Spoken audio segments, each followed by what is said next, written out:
Et nous voilà de retour pour Smart Stratégie, l'émission hebdomadaire qui, d'abord, vous apprend à parler flamand,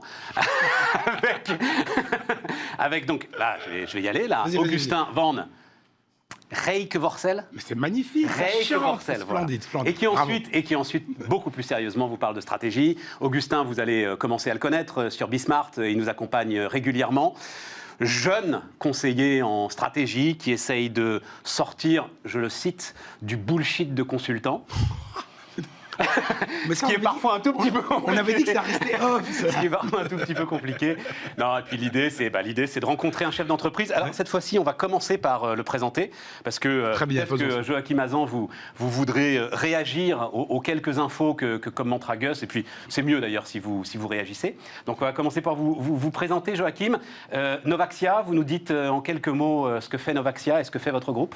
Oui, alors, c'est un groupe que j'ai fondé il y a 15 ans. Novaxia, c'est un acteur qui est pionnier de la transformation urbaine, avec le mariage du monde de l'épargne, du monde des investisseurs, du monde des fonds et du monde des projets urbains, de la ville.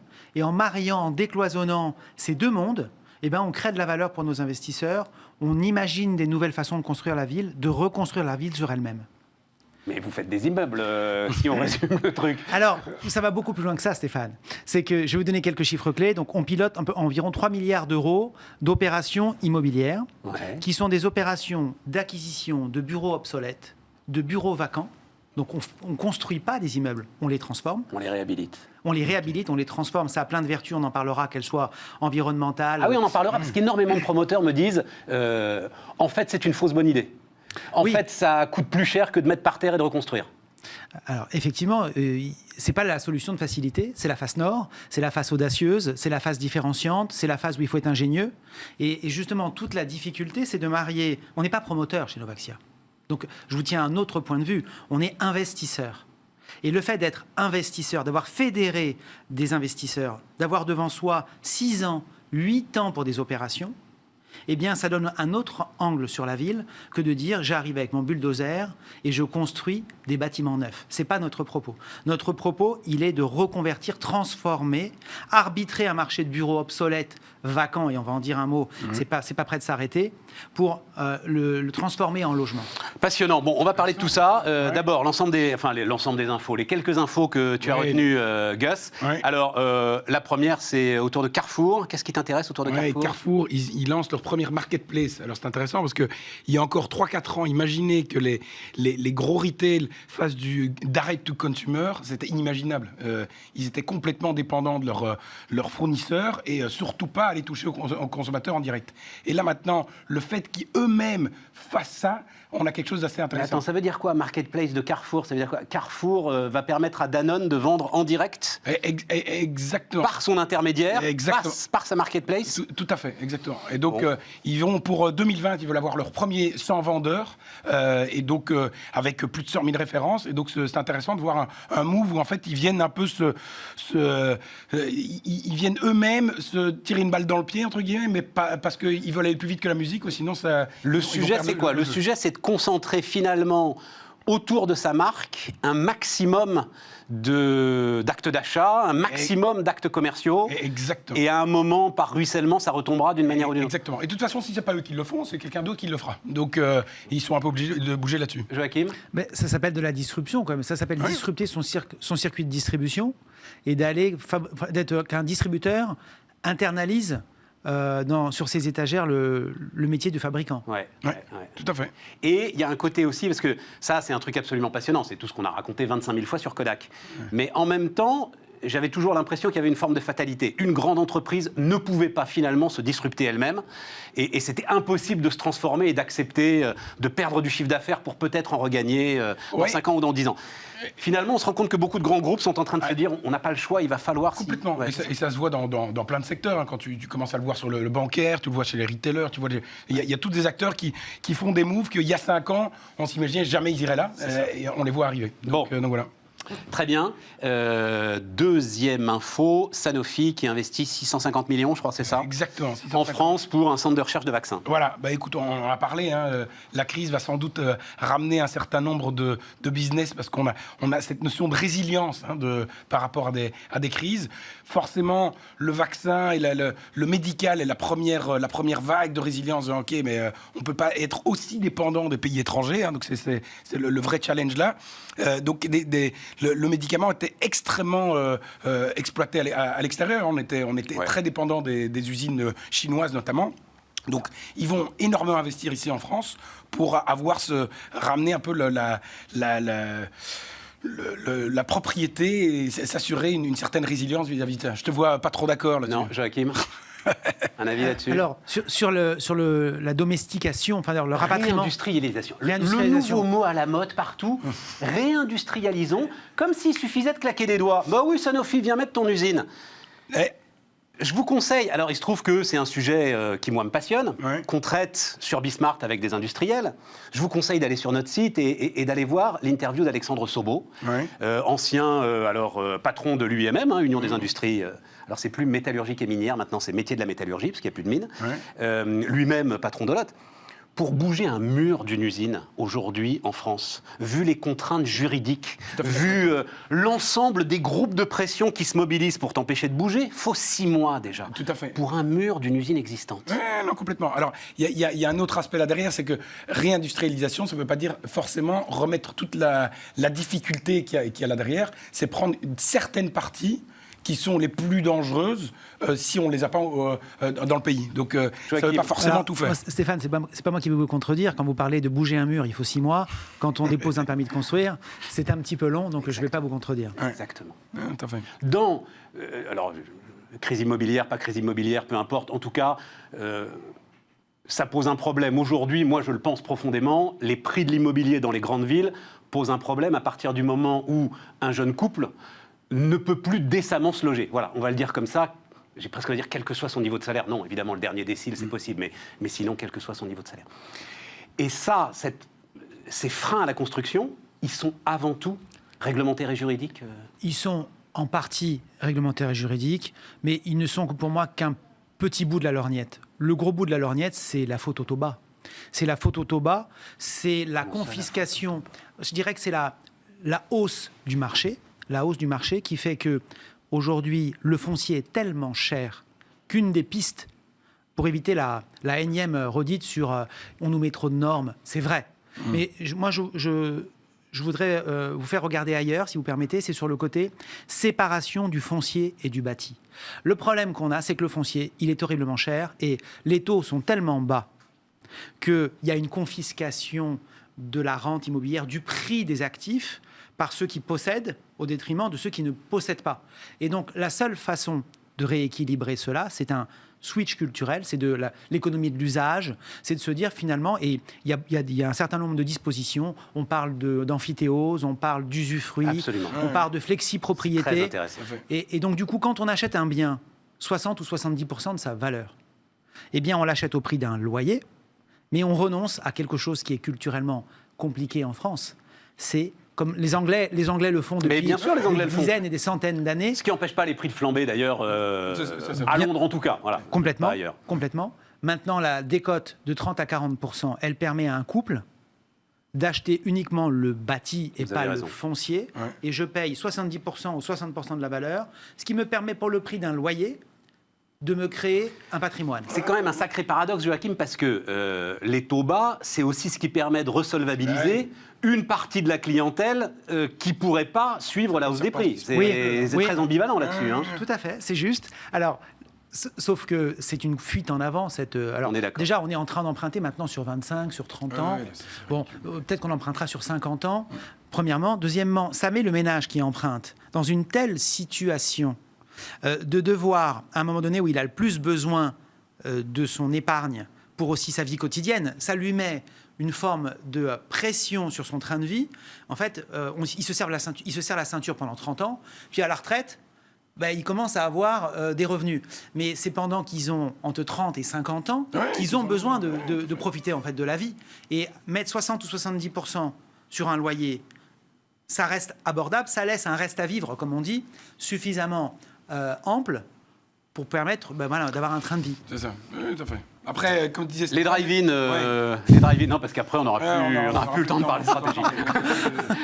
Les drive-in. Oui, les drive-in, c'est amusant de voir une industrie qui est hyper classique, qu'est l'opéra. Donc c'est l'opéra à Londres, hein, c'est voilà, ça. Tout à fait. Une industrie qui est vraiment super, super classique, qui, pendant la crise, s'est un peu réinventée et qui a fait des drive-in d'opéra. Donc, ce sont des choses qu'on a vues un peu dans les cinémas, dans ces trucs-là. Mais c'est se voir à quel point ce genre de crise pousse même des industries qui sont hyper attachées à un lieu, à, tu vois, le côté feutré, etc., de se dire, en fait, on va devoir aller ailleurs, on essaye, ça va sans doute pas perdurer, hein, mais voilà. Vous êtes trop jeune, vous n'avez jamais été dans un drive-in.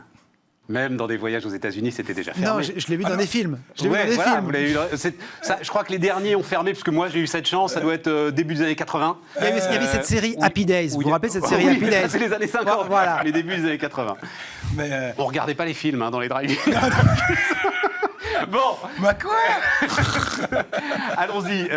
Merci Joachim. Donc effectivement, après, est-ce que ça restera, tu crois, cette Non, je franchement pas. je crois pas que ça va rester. Ça montre juste la mentalité, un mindset. C'est intéressant de voir à quel point il y a des industries qui, avec cette crise, ont eu un choc, qui ont réussi à innover, à essayer des trucs. Mais non, je crois pas que ça va perdurer. Tout à fait. Et c'est ce qui rend ces crises passionnantes, quoi. C'est Exactement. la réponse et l'agilité qu'offrent les acteurs à cette crise, quoi. Ouais, exactement. On marque une pause et on va rentrer dans la stratégie autour de Novaxia.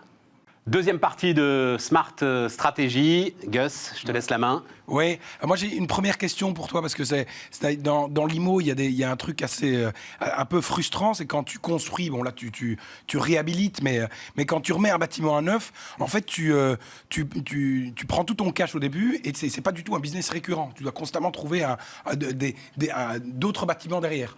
C'est un des seuls business d'ailleurs qui a si peu de récurrence, avec un investissement tellement important et un risque très important au début. Est-ce que tu travailles sur ces récurrences? On voit des choses, hein, les telcos qui commencent à se mettre avec le BTP pour essayer de s'inscrire dans le long terme avec la boîte de BTP. Est-ce que c'est des choses que toi tu regardes ou pas encore? Alors, dans le groupe, on a deux activités en fait. On a une activité à forte récurrence, justement, parce que moi j'ai toujours été, alors là on rentre dans la stratégie de l'entreprise, mais j'ai toujours été à cheval sur l'idée d'avoir deux mamelles. Une mamelle de récurrence et une mamelle de one-shot, on va dire. Et donc, chez Novaxia, on a deux métiers. Un métier autour de l'épargne. On fait des fonds qui ont une durée de vie très importante, avec une récurrence forte, puisqu'on embarque des projets dans des fonds qui durent 6, 8, 10 ans, Donc 90 ans. ça, c'est ce qu'on appelle la pierre papier, ça. C'est ce qu'on appelle la pierre papier. Ça vous permet d'investir dans l'immobilier sans porter, on va dire, le risque physique qui entoure peut-être encore un peu l'immobilier. Exactement. Mais la couche différenciante, innovante, audacieuse qu'on rajoute, c'est le fait de loger dans des véhicules pierre-papier qui, en général, ont pour but d'acheter, de louer et... ça marche bien, hein, mais d'acheter et de louer. Notre propos, il est différent. Notre propos, il est d'acheter. Et on va voir avec le Covid, la conjoncture, elle va révéler encore plus ce sujet. Elle est de dire que notre gisement de valeur, c'est l'obsolescence. Donc on achète des bâtiments vides. On achète des bâtiments vacants. Plus ils sont vacants, plus ils sont en mauvais état, mieux c'est, puisqu'ils ont un potentiel de retransformation. On les achète dans des localités, dans des zones tendues où il est bien desservi. Et on les loge dans de la pierre-papier. Mais on va activer la valeur de cet immeuble. On parle souvent dans les marchés financiers d'alpha et de bêta. Le bêta, c'est la hausse du marché. Je ne suis pas convaincu que dans les prochaines années, le marché soit très orienté à la hausse. Donc là, c'est mon humble conviction. Marché immobilier. Marché immobilier, pardon. Et donc, là où il va y avoir de la valeur à créer, c'est sur l'alpha, c'est-à-dire travailler l'immeuble, le valoriser, le reconvertir, l'acheter avec une décote, le loger dans un fonds, le transformer. Et qui dit acheter avec une décote, dit enrichissement pour nos investisseurs. Donc c'est de la pierre-papier complètement, mais de la pierre-papier, on va dire, boostée, si j'ose dire, avec l'idée d'acheter en amont de la chaîne de valeur. D'acheter non pas un produit fini à un promoteur, mais de l'acheter, de descendre dans la mine, d'aller chercher directement l'immeuble à la genèse de sa création, c'est-à-dire quand il est encore complètement vide, vacant. Et c'est un cercle vertueux. C'est-à-dire qu'il y a un gros boulot de prospection quand même aussi, pour aller trouver l'immeuble qui va bien. Il y a un gros boulot de prospection. Nos immeubles, on les source par trois manières. Les promoteurs, qui sont nos partenaires. qui nous appellent en nous disant ben voilà, moi, mon comité ne veut pas que j'investisse sur tel immeuble, ou parce que ça va être des durées trop importantes d'immobilisation du capital. Hein. Le promoteur, il garde son argent pour son BFR, et il fait appel à Novaxia comme investisseur, qui a une durée de vie plus longue, dont le métier, c'est immobiliser du cash. Donc les promoteurs sont des partenaires, ils nous appellent en disant il y a telle friche industrielle, tel entrepôt qui est à vendre, vous l'achetez, on le transforme, et après le promoteur vient en partenariat pour nous aider à le réhabiliter, et on le revend. Donc les promoteurs, les collectivités sont un grand pourvoyeur de foncier. Mais quand tu parlais, tu as même de récurrence. Est-ce que la notion de service, c'est-à-dire en fait le logement as a service, et essayer de rajouter une couche service à ton métier, est-ce que ce sont des choses que vous regardez ou pas vraiment? Alors, pour garder ton Ça, ton c'est la client grande sur le- mutation de Nexity, par exemple. C'est la grande stratégie oui, d'Alain Dinin depuis 10 ans. exactement. Le rachat de l'AMI Ouais. au cœur du promoteur Tout à fait. Nexity, qui est le premier promoteur français. je comprends. Alors, nous, on a une approche qui part non pas du logement ou du bureau, nous, on part d'un immeuble vacant. C'est ça. Et notre propos dans notre business model, c'est justement d'avoir une récurrence de par la gestion de capitaux, où on est rémunéré par nos investisseurs Ok. pour piloter. Donc la récurrence, on l'a à ce point-là. Mais philosophiquement, quand on va à la recherche d'immeubles, on ne se dit pas, tiens, mais c'est sûr que ça va être un hôtel, c'est sûr que ça va être du logement. On adapte en permanence la stratégie pour l'immeuble en fonction de sa localité, de ce que veut le maire, de ce qui crée le plus de valeur, de ce qui crée le plus d'impact extra-financier, on va en dire un mot. Et donc, le patron, c'est l'immeuble. C'est l'immeuble qui nous oriente en nous disant, voilà, il y a un potentiel, maintenant, à nous de le révéler. Mais toi, tes clients, ce ne sont pas les gens qui vont habiter l'immeuble. Tes Non. clients, ce sont tes investisseurs. Absolument. C'est ça qui change le focus aussi. Complètement. Les acquéreurs sont les clients de mes clients. Ouais. C'est ça. Et donc, mes clients sont des investisseurs Tout à fait. qui nous confient leur épargne. Ça va de 180 € jusqu'à plusieurs millions. Donc toi, ton premier sujet, c'est la rentabilité de l'investissement. Mon premier sujet, c'est la rentabilité de l'investissement. Et sur les types de logements, est-ce que tu vois des gros changements? Je discutais avec quelqu'un de ton métier qui imaginait le logement du futur avec...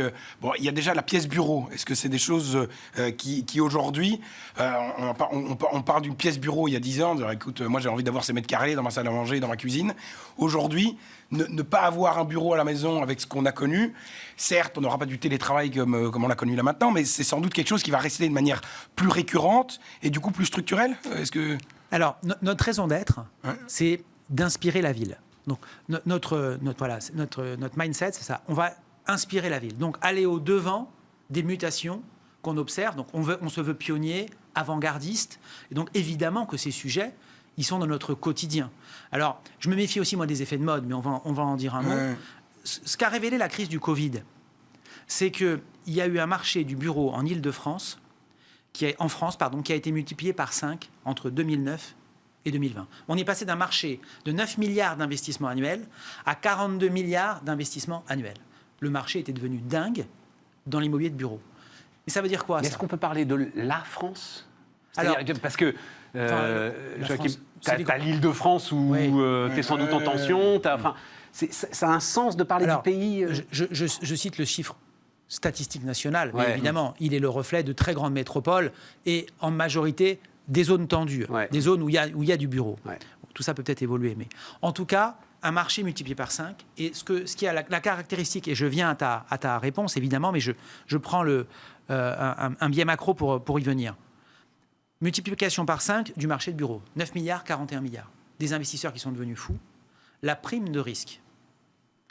Le yield, le rendement attendu. Sur un immeuble Place de l'Opéra à Paris, c'était un peu moins de 3, 2,80 à 3. Sur une période de 20 ans, la prime de risque entre le même immeuble à Opéra ou à Aubervilliers, il était en moyenne observé de l'ordre de 200 points de base. De l'ordre de 200 points de base. C'est-à-dire que quand on avait 3 de rendement à Opéra, on devait avoir 5 de rendement à Aubervilliers. Dans les derniers mois pré-Covid, cette prime de risque, elle avait fondu à 0,8%. Donc on était passé à 80 points de base. J'ai dit l'essentiel de ce que j'avais à dire. Ouais, c'est très intéressant. C'est-à-dire qu'il y avait un manque de sélectivité. C'est ça. Tout valait la même chose, quel que soit le locataire, quel que soit l'état de l'immeuble. Et la période qui s'ouvre, c'est une période, de mon point de vue, où on va avoir des décotes, la prime de risque va se reconstituer. La vacance sur le marché du bureau, elle devrait s'amplifier. Alors moi, je ne crois pas au tout télétravail, mais on y viendra probablement. La vacance sur le marché du bureau devait s'amplifier. Le télétravail va être une solution de plus pour pouvoir justifier d'avoir des locaux plus petits, la crise économique qui arrive. Donc, et nous, on se nourrit de bâtiments vides. Il y a 1 million de mètres carrés de bureaux vacants depuis plus de 4 ans en Île-de-France. 1 million de mètres carrés. Et la recette, elle est simple, en théorie complexe. En réalité, parce que c'est un métier artisanal qu'on fait, c'est pas un métier d'industriel, c'est d'acheter des bureaux vides, ou qui seront vides avec la crise, qui vont se retrouver décotés légitimement parce qu'il y aura de moins en moins de gens pour les louer, surtout s'ils sont obsolètes.